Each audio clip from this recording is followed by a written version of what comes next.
Les gyrophares apparaissent soudainement dans votre rétroviseur. Bleu. Clignotant. Ils se rapprochent. Votre estomac se noue. Vous vous garez sur le bas-côté. Vous baissez la vitre. Et là, le policier fait quelque chose que presque aucun conducteur ne comprend vraiment. Il se dirige vers l'arrière de votre véhicule. Il pose la main sur le coffre. Il passe un doigt sur le cadre de la portière. Il se penche vers la fenêtre et regarde à l'intérieur. Et à cet instant précis, quelque chose se produit dans votre esprit qui change tout. Pas le fait que le policier touche la voiture. Vous auriez pu gérer ça. Ce qui change tout, c'est ce que vous ignorez. Car à ce moment-là, la plupart des conducteurs agissent par instinct, par émotion, en se basant sur ce qu'ils ont entendu de leurs amis ou lu sur Internet, et non sur la loi. Et c'est ce décalage entre ce que l'on ressent et ce qui est légalement vrai qui est à l'origine de la plupart des erreurs lors des contrôles routiers. Non pas parce que le policier a mal agi. Non pas parce que le conducteur est un criminel ou a quelque chose à cacher. Mais parce que le conducteur a réagi à quelque chose qu'il ne comprenait pas pleinement, et que cette réaction, ces mots, ces gestes, ce ton a complètement changé le cours de ce qui aurait dû être un simple contrôle de 5 minutes. J'ai vu cela se produire à maintes reprises. J'ai rencontré des clients calmes, responsables et respectueux du code de la route, qui ont transformé un contrôle routier de routine en une affaire qui les a poursuivis pendant des mois.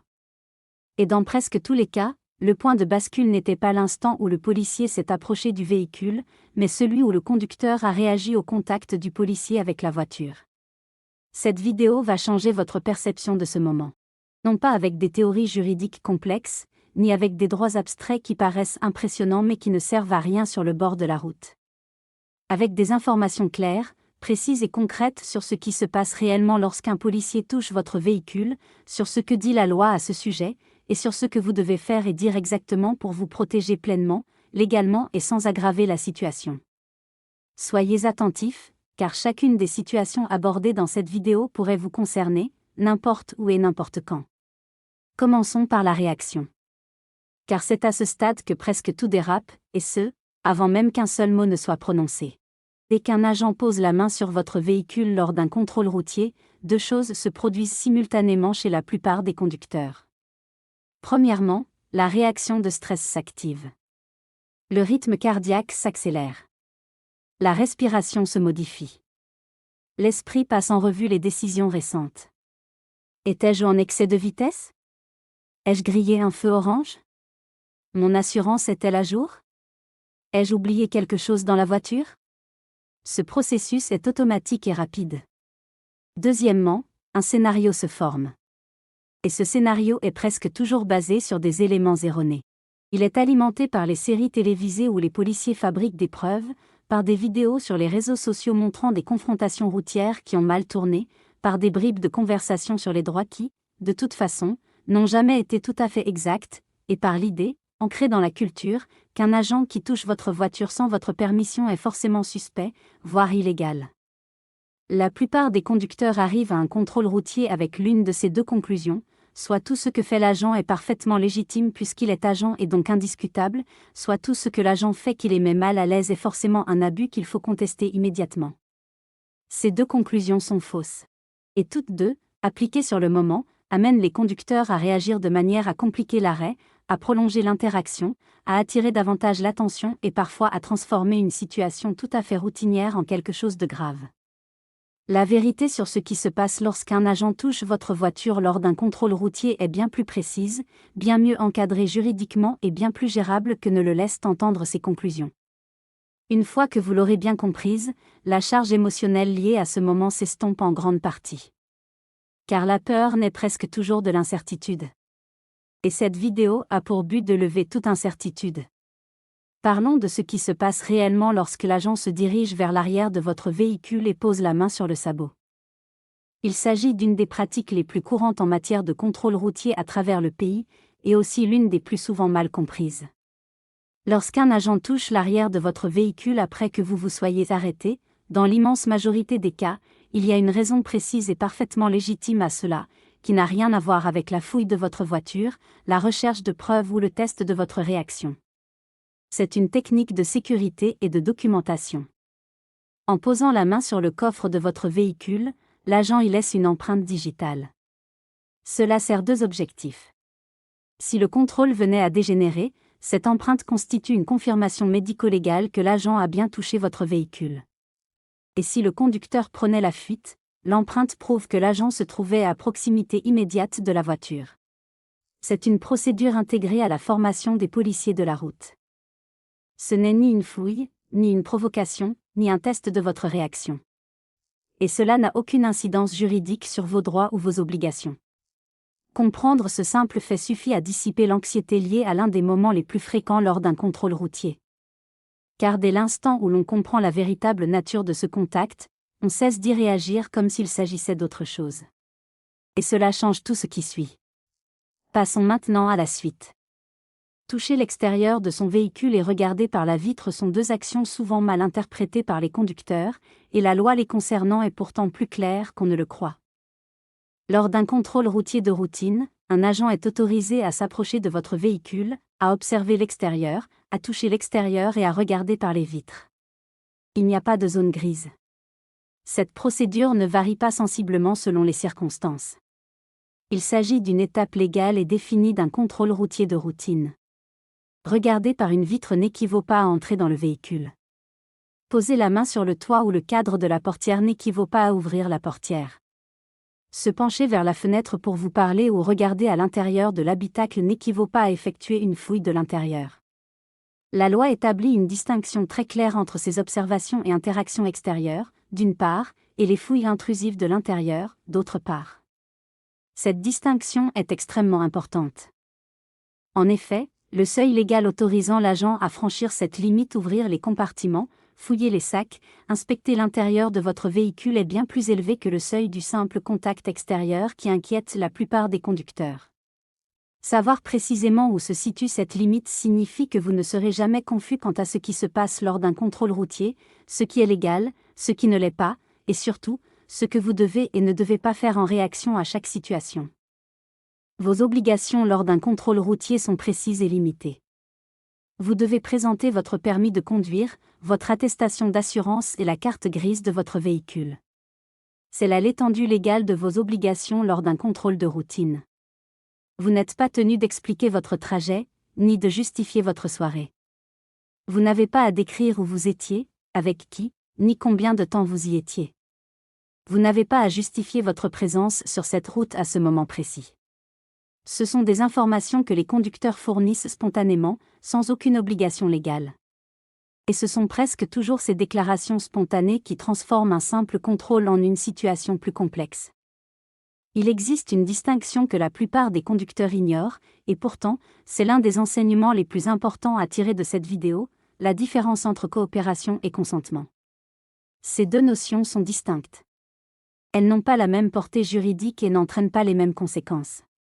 Coopérer signifie remplir ses obligations légales lors d'un contrôle routier, fournir les documents requis, rester sur place jusqu'à ce que l'on soit libre de partir et suivre les instructions raisonnables relatives au déroulement du contrôle. Consentir, en revanche, signifie accepter quelque chose qui va au-delà de ses obligations légales, accepter une fouille de l'intérieur de son véhicule, accepter de répondre à des questions auxquelles on n'est pas tenu de répondre, accepter de fournir des informations qui n'ont pas été demandées légalement. Lorsque vous consentez à quelque chose lors d'un contrôle routier auquel vous n'étiez pas tenu de consentir, vous modifiez considérablement le cadre légal de ce contrôle. Vous perdez les protections qui s'appliqueraient autrement. Vous ouvrez la porte à une interaction qui pourrait prendre une tournure injustifiée. Et vous le faites volontairement, ce qui signifie que ce fondement ne pourra pas être facilement contesté ultérieurement. La coopération est une obligation légale. Le consentement, au-delà de cela, est un choix. Sachez faire la différence avant d'être dans une situation où ce choix a une importance. Parlons maintenant des erreurs les plus fréquentes commises par les conducteurs lors d'un contrôle routier, lorsqu'un agent examine leur véhicule. Ce sont des erreurs que je constate régulièrement et elles ont tout un point commun, elles sont motivées par l'émotion plutôt que par la compréhension. La première erreur est la contestation verbale immédiate. L'agent pose la main sur le toit de la voiture ou se penche vers la fenêtre, et le conducteur rétorque aussitôt « Vous ne pouvez pas toucher à ma voiture, lâchez mon véhicule, vous n'en avez pas le droit ». Sur le moment, cette réaction semble efficace. On a l'impression d'affirmer ses droits, de ne pas se laisser faire. En pratique, elle produit l'effet inverse de celui escompté. Elle change immédiatement le ton du contrôle. Elle indique à l'agent que l'interaction risque d'entraîner une résistance, ce qui déclenche une approche plus formelle et approfondie. Elle témoigne d'une incompréhension fondamentale des prérogatives de l'agent, ce qui nuit à la crédibilité du conducteur pour le reste du contrôle. Et elle crée une dynamique conflictuelle qui prolonge l'interaction bien au-delà de ce qu'elle aurait dû être. L'agent ne commet aucune infraction en touchant l'extérieur de votre véhicule lors d'un contrôle routier. Lui dire le contraire sur le coup, sans fondement légal, ne vous protège pas. Cela complique la situation de manière irrémédiable. La seconde erreur est à l'opposé. Le conducteur, soucieux de paraître coopératif et déterminé à prouver qu'il n'a rien à cacher, se met à fournir des informations à un rythme non souhaité par l'agent et avec un niveau de détail qui crée bien plus de problèmes qu'il n'en résout. Je rentrais de chez un ami, on a bu un verre ou deux, mais c'était il y a des heures. Je sais que j'allais sans doute un peu vite sur la dernière portion de route, mais la voie était libre. J'ai eu une longue journée et j'essaie juste de rentrer chez moi. Chaque phrase de ce type de réponse contient des éléments que l'agent est désormais tenu de vérifier. Un aveu de consommation d'alcool, même plusieurs heures auparavant, modifie immédiatement la procédure d'interpellation. Un aveu d'excès de vitesse, même anodin, constitue un aveu de culpabilité. L'expression de fatigue soulève des questions quant à l'aptitude à conduire. Aucune de ces informations n'était requise. Elles ont toutes été fournies librement. Et elles font désormais partie intégrante de l'échange, de manière irrévocable.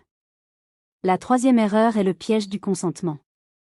Après l'échange initial, l'agent pose une question qui semble être une simple formalité. Puis-je jeter un coup d'œil rapide à l'intérieur ? Pourriez-vous m'ouvrir le coffre ? Puis-je regarder autour de moi ? Ces questions sont posées poliment, sans aucune importance. Le conducteur, qui s'est efforcé de coopérer, répond par l'affirmative sans comprendre la véritable signification de ce « oui ». Ce « oui » vaut consentement. Il dispense l'agent de toute obligation légale de justifier une fouille. Il ouvre l'accès à l'intérieur du véhicule, au sac, aux effets personnels, à chaque compartiment. Et ce, sur la base d'un accord volontaire, qui ne pourra être contesté ultérieurement, quelles que soient les découvertes. L'agent qui pose la question poliment n'agit pas mal en soi. Mais comprendre la véritable signification de cette question polie, et les conséquences d'un « oui » fait toute la différence entre un conducteur protégé et un conducteur qui a renoncé à cette protection sans s'en rendre compte. La quatrième erreur est le monologue nerveux. Le contrôle dure depuis quelques minutes. Le silence est pesant et gênant. L'agent vérifie quelque chose, prend des notes ou parle à la radio. Et le conducteur commence à rompre ce silence par des paroles. Il explique des choses qui ne lui ont jamais été demandées. Il revient sur des réponses déjà données et les développe. Il engage une conversation anodine qui se transforme en confidence. Je passe toujours par là la nuit, l'autoroute est infernale à cette heure-ci. On a fait la fête tard, c'était un anniversaire, rien de bien grave. En fait, je n'étais pas sûr de ce carrefour, je croyais que le panneau indiquait autre chose. Tout ce qui est dit dans ces instants de silence ne relève d'aucune obligation légale. Tout ce qui est dit est consigné dans le procès-verbal. La plupart des gens s'attirent des ennuis en parlant lors des contrôles routiers. Le silence n'est pas suspect. Le silence n'est pas impoli. Le silence est un choix protégé par la loi. Lors d'un contrôle routier, c'est l'un des atouts les plus précieux à votre disposition. Permettez-moi de décrire deux interactions qui illustrent tout ce que nous avons abordé jusqu'à présent. Il ne s'agit pas d'exemples hypothétiques, mais de situations réelles qui se produisent régulièrement sur les routes. Premier conducteur. Tard dans la soirée, sur une petite route, des gyrophares bleus apparaissent. Le conducteur se gare sur le bas-côté. L'agent s'approche, arrivé à l'arrière du véhicule, pose brièvement la main sur le coffre en passant. Le conducteur le voit dans son rétroviseur et se raidit aussitôt. Avant même que l'agent n'atteigne la vitre, le conducteur est déjà convaincu qu'il se passe quelque chose d'illégal. La vitre s'abaisse et les premiers mots du conducteur sont provocateurs. « Pourquoi avez-vous touché ma voiture ? « Que faisiez-vous à l'arrière ?» L'attitude de l'agent change. Ce qui n'était qu'un contrôle de routine se transforme en un contrôle d'identité face à un conducteur agressif dès le départ. L'agent adopte un ton plus formel. Les questions fusent. Le conducteur, désormais stressé et sur la défensive, commence à se contredire sur son itinéraire. L'agent relève les incohérences. Ce qui prend 5 minutes pour la plupart des conducteurs en prend 40 pour celui-ci. Il repart avec 2 amendes forfaitaires et le sentiment d'avoir été traité injustement, alors qu'en réalité, toute cette interaction prolongée n'était que la conséquence de sa réaction à une action parfaitement légale et de routine. Deuxième conducteur. Même heure. Route similaire. Gyrophare. Il se gare sur le bas-côté. L'agent s'approche et le conducteur aperçoit brièvement l'arrière du véhicule. Il le reconnaît et garde les 2 mains sur le volant. Vitre baissée. Calme. Lorsque l'agent arrive à la fenêtre, le conducteur se contente d'un bref acquiescement. Les papiers sont demandés et présentés. L'agent demande où le conducteur se rend. Le conducteur répond brièvement et neutrement. Une seule phrase. Sans plus d'explication. L'agent demande s'il peut jeter un coup d'œil dans le coffre. Le conducteur répond poliment et sans aucune agressivité qu'il préfère respecter ses obligations légales lors de ce contrôle. L'agent prend note, effectue les vérifications habituelles et laisse le conducteur repartir. Durée totale, 6 minutes. Aucune amende. Aucune prolongation. Aucune complication. La différence entre ces 2 interactions ne résidait pas dans l'agent, ni dans la route, ni même dans la voiture ou l'heure. C'était la compréhension mutuelle. Le second conducteur savait ce que signifiait le contact à l'arrière de la voiture. Il connaissait ses obligations et ses limites. Il savait faire la différence entre coopération et consentement. Il savait que le silence et la concision n'étaient ni suspects ni impolis. Il savait qu'un refus poli était un droit et non une provocation. Grâce à cette connaissance, chaque décision ultérieure fut simple, sereine et sans risque. Voilà ce qui change lorsqu'on comprend le cadre légal d'un contrôle routier au lieu d'y réagir de manière émotionnelle. La peur ne disparaît pas complètement, car la réaction au stress est humaine et bien réelle. Mais elle cesse de prendre le dessus. On peut ressentir la tension et prendre malgré tout la bonne décision. On peut entendre la question du policier et savoir immédiatement si l'on est tenu d'y répondre. On peut remarquer la main sur le toit et comprendre exactement ce qu'elle représente. On peut vous demander votre consentement et exercer votre droit de refuser sans éprouver ni culpabilité ni anxiété, contrairement à la plupart des conducteurs dans ce cas-là. Passons maintenant aux étapes pratiques. Aux actions concrètes à entreprendre dès l'apparition des gyrophares dans votre rétroviseur jusqu'au moment où vous prenez la route. Car la théorie est importante, mais c'est son application immédiate qui vous protège réellement. La première chose à faire est de se garer sur le bas-côté. Garez-vous rapidement, en douceur et en toute sécurité sur le côté gauche. Signalez clairement votre intention. Ne roulez pas plus longtemps que nécessaire pour trouver un endroit où vous arrêter. Un stationnement tardif ou hésitant donne une impression avant même que l'interaction ne commence. L'agent se fait déjà une opinion en vous observant réagir au gyrophare. Faites en sorte que cette impression soit calme, coopérative et claire. Deuxièmement, vos mains. Avant que l'agent n'arrive à votre fenêtre, vos 2 mains doivent être visibles sur le volant. Ne prenez rien. N'ouvrez pas la boîte à gants. Ne fouillez ni dans vos sacs ni dans vos poches. Tout mouvement vers vos affaires avant que l'agent ne puisse voir clairement ce que vous faites crée une tension inutile. Attendez que l'agent soit à votre fenêtre et vous demande vos papiers avant de prendre quoi que ce soit. Lorsque vous le faites, faites-le lentement et annoncez votre intention. Je vais chercher mes papiers dans la boîte à gants. Cette simple phrase permet de dissiper une grande partie de la tension potentielle. Le troisième point concerne votre introduction. Soyez bref et concis. Un simple bonjour, calme et bref. N'en dites pas plus tant qu'on ne vous pose pas de questions. N'entamez pas d'explications. N'entamez pas de justification. Ne vous lancez pas dans les déclarations spontanées que la plupart des conducteurs font d'emblée. Laissez l'agent mener la danse.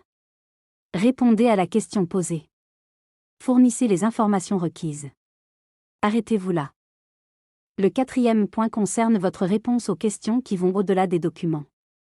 Lorsque l'agent vous demande où vous allez, où vous étiez, si vous avez consommé de l'alcool ou depuis combien de temps vous conduisez, ces questions ont des implications et une portée différente.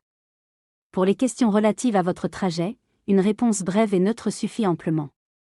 Inutile de détailler votre itinéraire, vos horaires, votre soirée ou votre vie.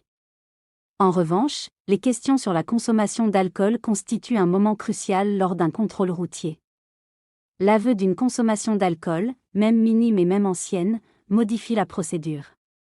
Vous n'êtes pas tenu de répondre à cette question comme la plupart des conducteurs le pensent. Maîtrisez votre position avant de parler. Le 5e point concerne la question du consentement. Lorsqu'elle se pose, et elle risque de se poser, comprenez-la immédiatement pour ce qu'elle est, une demande, et non une obligation. Une invitation à renoncer à une protection légale. Vous pouvez refuser cette invitation en toute légalité, avec la plus grande politesse, sans avoir à vous justifier. La formulation est simple. Je préfère respecter mes obligations légales lors de ce contrôle. Cette phrase est calme. Elle n'est pas agressive. Elle n'accuse en rien l'agent. Elle n'engendre pas de confrontation. Elle établit simplement une limite légale claire, dans un langage respectueux et sans ambiguïté. La plupart des agents accepteront cette réponse sans escalade. Et si une escalade survient malgré tout, c'est alors l'action de l'agent, et non la vôtre. Votre position est irréprochable. Votre comportement est documenté comme calme et coopératif, dans le respect de vos obligations légales. Le 6e point est le silence. Utilisez-le. Lors du contrôle des documents, lorsque l'agent regagne son véhicule, lors des pauses, ne les comblez pas par la parole. L'envie de parler dans une situation stressante est forte et conduit presque toujours les conducteurs à des situations imprévues. Le silence n'est pas synonyme de culpabilité. Le silence n'est pas impoli. Le silence est simplement l'absence de paroles inutiles. Et lors d'un contrôle routier, les paroles inutiles sont la principale cause de complications qui n'auraient jamais dû survenir. Le 7e point concerne l'escalade du contrôle. Si, malgré vos réponses calmes, mesurées et conformes à la loi, l'agent indique qu'une fouille aura lieu malgré votre refus, n'opposez aucune résistance physique. Déclarez clairement, une seule fois, calmement et distinctement, que vous refusez cette fouille. Puis, taisez-vous. Ne le répétez pas de manière agressive. Ne laissez pas la situation s'envenimer. Laissez les actions de l'agent faire la lumière sur votre cas. Toute mesure prise sans fondement légal après un refus clair de consentement peut être contestée. Les preuves découvertes lors d'une fouille sans fondement juridique approprié peuvent être irrecevables. Votre sang-froid à ce moment-là n'est pas une soumission. Il constitue le fondement de toute contestation judiciaire ultérieure. Le 8e point concerne la documentation. Une fois le contrôle terminé et après avoir rejoint un lieu sûr, notez tout précisément et rapidement, l'heure exacte, le lieu, l'identité de l'agent, les questions posées, vos réponses, votre consentement ou votre refus, la justification invoquée pour la fouille et son issue. La mémoire est fragile et peut être altérée par le stress. Les notes prises immédiatement après le contrôle sont essentielles aux procédures judiciaires. Les souvenirs vagues, recueillis des semaines plus tard, sont souvent la cause de l'échec des affaires. Voici le point commun à tous ces conseils. Chaque élément de cette vidéo repose sur le même principe, comprendre ce qui se passe réellement lors d'un contrôle routier, plutôt que de réagir à ses propres impressions. Si vous savez que la main sur le sabot est une procédure et non une provocation, vous ne réagirez pas comme une provocation. Si vous connaissez la différence entre ce que vous êtes légalement tenu de fournir et ce que vous n'êtes pas tenu de fournir, vous cesserez de fournir des informations inutiles. Si vous comprenez la signification du consentement dans ce contexte et les conséquences de son refus, vous cesserez d'y renoncer par nervosité. Si vous savez que le silence est un droit et non un aveu de culpabilité, vous cesserez de combler le silence par des paroles qui compliquent votre situation. Rien de tout cela n'exige d'être agressif. Rien de tout cela n'exige d'être difficile. Rien de tout cela n'exige de transformer un contrôle de routine en confrontation. Il suffit d'être calme, informé et cohérent. Un conducteur calme et informé n'a pas besoin de discuter. Il n'a pas besoin de contester. Ils n'ont pas besoin d'élever la voix ni de faire valoir leurs droits bruyamment au bord de la route. Ils se contentent de répondre aux exigences légales, de refuser ce qui ne l'est pas, et laissent cette clarté parler d'elle-même. Ce calme, cette constance et cette connaissance vous protègent sur le moment, lors de toute procédure légale ultérieure et à chaque arrêt que vous effectuerez au volant pour le reste de votre vie. Car les conducteurs qui gèrent le mieux ces situations ne sont pas ceux qui ont eu de la chance. Ce sont ceux qui ont compris suffisamment clairement la situation pour que la chance ne soit jamais le facteur déterminant. Vous possédez désormais cette compréhension. Mettez-la à profit. Si cela vous a permis d'envisager différemment un arrêt routier, poursuivez votre lecture. C'est précisément le genre de clarté juridique pratique que la plupart des gens n'acquièrent qu'en cas de besoin, et il est alors déjà trop tard.